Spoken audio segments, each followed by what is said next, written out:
آج تک کسی نے یہ دعویٰ نہیں کیا. میرے نبی نے دعویٰ کیا میرے پیچھے آؤ دنیا اور آخرت کی عزت پاؤ. ایک بدو آیا کہنے لگا اے محمد. آپ نے کہا لبیک.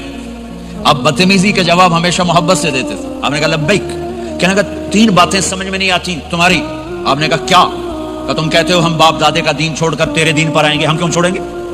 اچھا. اور کہ تم کہتے ہو روم فتح ہو جائے گا, ایران فتح ہو جائے گا, اتنے بڑے بادشاہ یہ تیرے فقیر بندے کیسے فتح کریں گے؟ اچھا. تیسری کہ تم کہتے ہو مر کے مٹی ہو کر پھر زندہ کیے جائیں گے. کون زندہ ہوا ہے آج تک؟ کوئی پیو دادا ساڈا اٹھی تھے قبریں سارے موئے پہ کتھوں آ گئے؟ آپ مسکرائے. آپ نے کہا لعلک تطول بک الحیا, انشاءاللہ تیری زندگی لمبی ہوگی تو دیکھے گا سارا عرب میرا کلمہ پڑھے گا, ایران اور روم بھی ٹوٹ کے آئے گا, اور باقی رہے گی تیسری بات مر کے اٹھنے والی, تو اس دن تیرا ہاتھ پکڑ کے تجھے بتاؤں گا. تیسری گل پوری ہوئی کہ نہیں ہوئی؟ وہ کہنے لگا میں نہ مانوں, بڑا کوئی تکڑا ہے. واپس ہی ٹر گیا. جب مکہ فتح ہوا عرب مسلمان ہو گیا, کہنے لگے یہ غلط ہو گئی. حضرت عمر کے زمانے میں ایران بھی فتح ہو گیا اور روم بھی فتح ہو گیا, کہنے لگے دوئی بھی ہوگی کہ تری ہو ہی نہ جاوے بھلیا کلمہ پڑھ لے. تو اس نے کلمہ پڑھا اور ہجرت کر کے مدینے آ گیا اور زندگی مدینے گزاری. حضرت عمر جب وہ آتا ان کی مجلس میں, حضرت عمر اس کو فل پروٹوکول دیتے.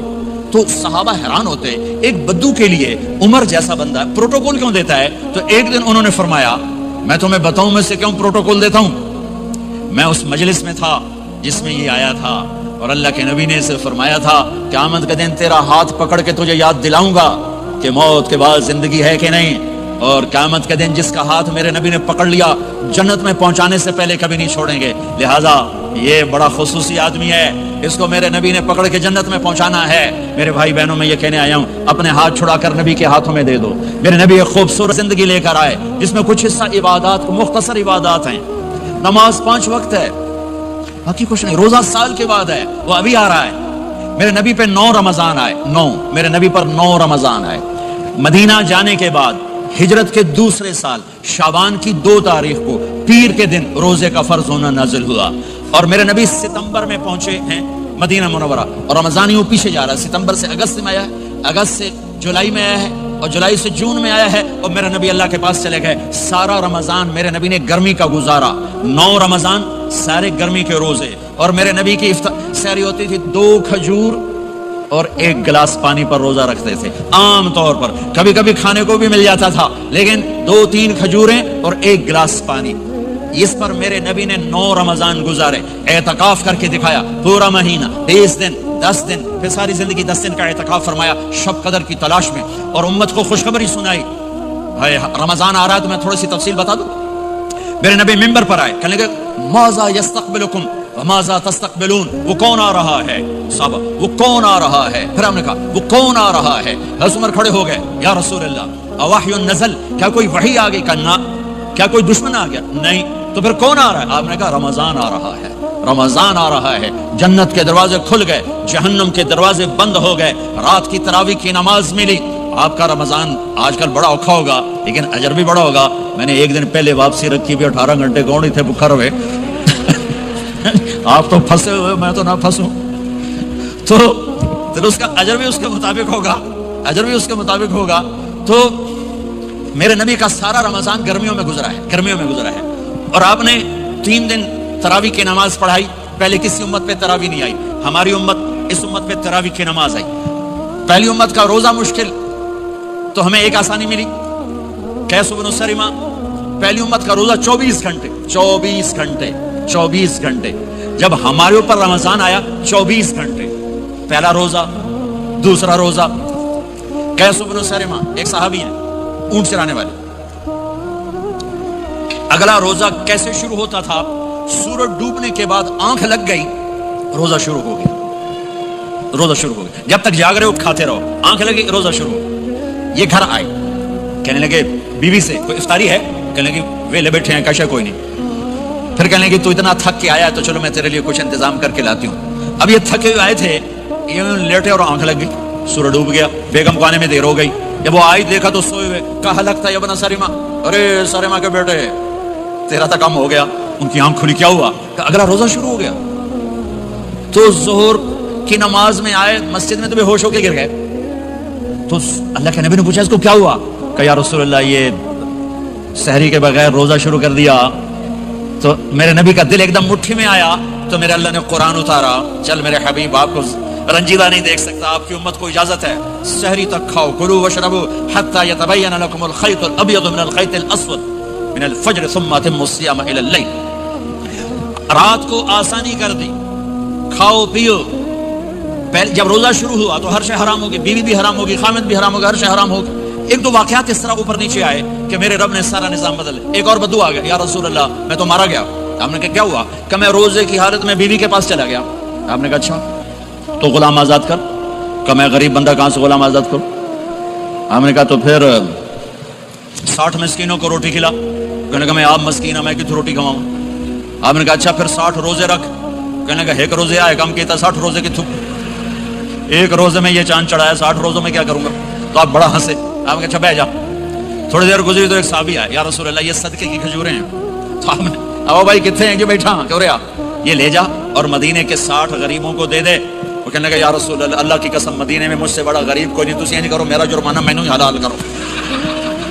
تو آپ اتنا ہنسے کہ یہ دانت نظر آنے, یہ داڑھیں نظر آنے, اتنا ہنسے یہاں تک آخری دانت نظر آنے لگے.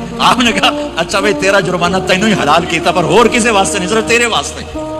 تو یہ اوپر نیچے ایسے کام ہوئے تو میرے رب نے کرم کیا کہ چلو تمہارے لیے رات ساری حلال ہے, ہر حلال چیز حلال ہے. سحری کے بعد ختم. تو روزہ کھانے کا ٹائم تبدیل کیا, ایک نماز کا اضافہ کیا, تراویح. وہ چونکہ مشکل ہوتی ہے تو اللہ نے اجر بڑھا دیا. میرے نبی نے خوشخبری سنائی, میری بات دھیان سے سننا, رمضان آنے والا ہے, تراویح آنے والی. تراویح کے ہر سجدے پر 1500 نیکی, 1500 نیکی. یہاں کی سب سے بڑی مسجد کون سی ہے؟ جامعہ اسلامیہ حسنہ کی مسجد والے. 1500 نیکی آپ کو سمجھ میں نہیں آئے گی. ایک چھوٹا سا اشتہار لگا دیں, جو ہماری مسجد میں تراویح پڑے گا اس کو $15 ملیں گے, ہر سجدے پہ $15. اگلے دن تسی دادیاں نہیں چاہ کے لے جاؤ. دادیاں تے تھوڑی لڑائی شروع ہو جاؤ, اما تو میرے نال ٹر, دادی تو میرے نال ٹر. میرے نبی کی خوشخبری 1500 نیکی, 3 سیکنڈ کا سجدہ.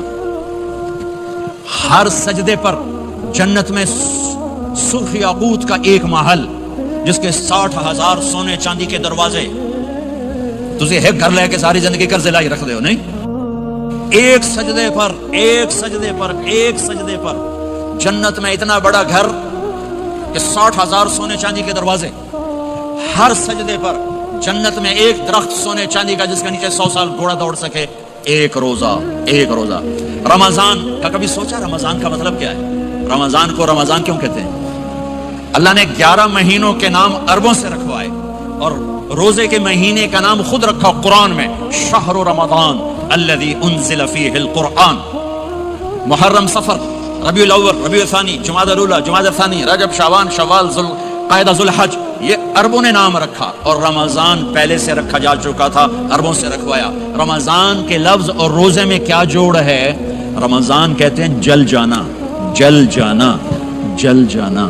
تو اس کو روزے کے ساتھ کیا مناسبت ہے کہ جب کوئی مرد عورت روزہ رکھتا ہے یا رکھتی ہے تو پچھلے 330 دن کے گناہ, آج روزہ رکھا, بھٹی تیار ہو گئی, گناہ ڈال کے جلاؤ, دوسرے دن اور گناہ جلاؤ, تیسرے دن اور گناہ, چوتھے دن اور, 30ویں دن سارے گناہوں کو اللہ تعالیٰ جلا کے راکھ کر کے ایمان والے مرد عورت کو پاک کر کے صاف کر کے آخری رات کہتا ہے جاؤ بخشے بخشائے چلے جاؤ, جاؤ بخشے بخشائے چلے جاؤ.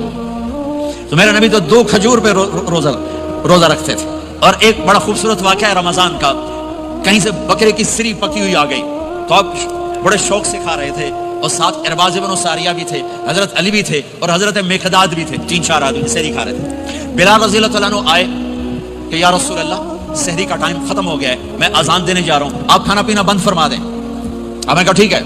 وہ باہر چلے گئے, اذان دینے لگے. پھر خیال آیا میں دیکھ لوں کہ آپ نے کھانا چھوڑا کہ نہیں چھوڑا. واپس آئے تو آپ کھا رہے تھے. یا رسول اللہ واللہ لقد اصبحت, اللہ کی قسم صبح ہو گئی.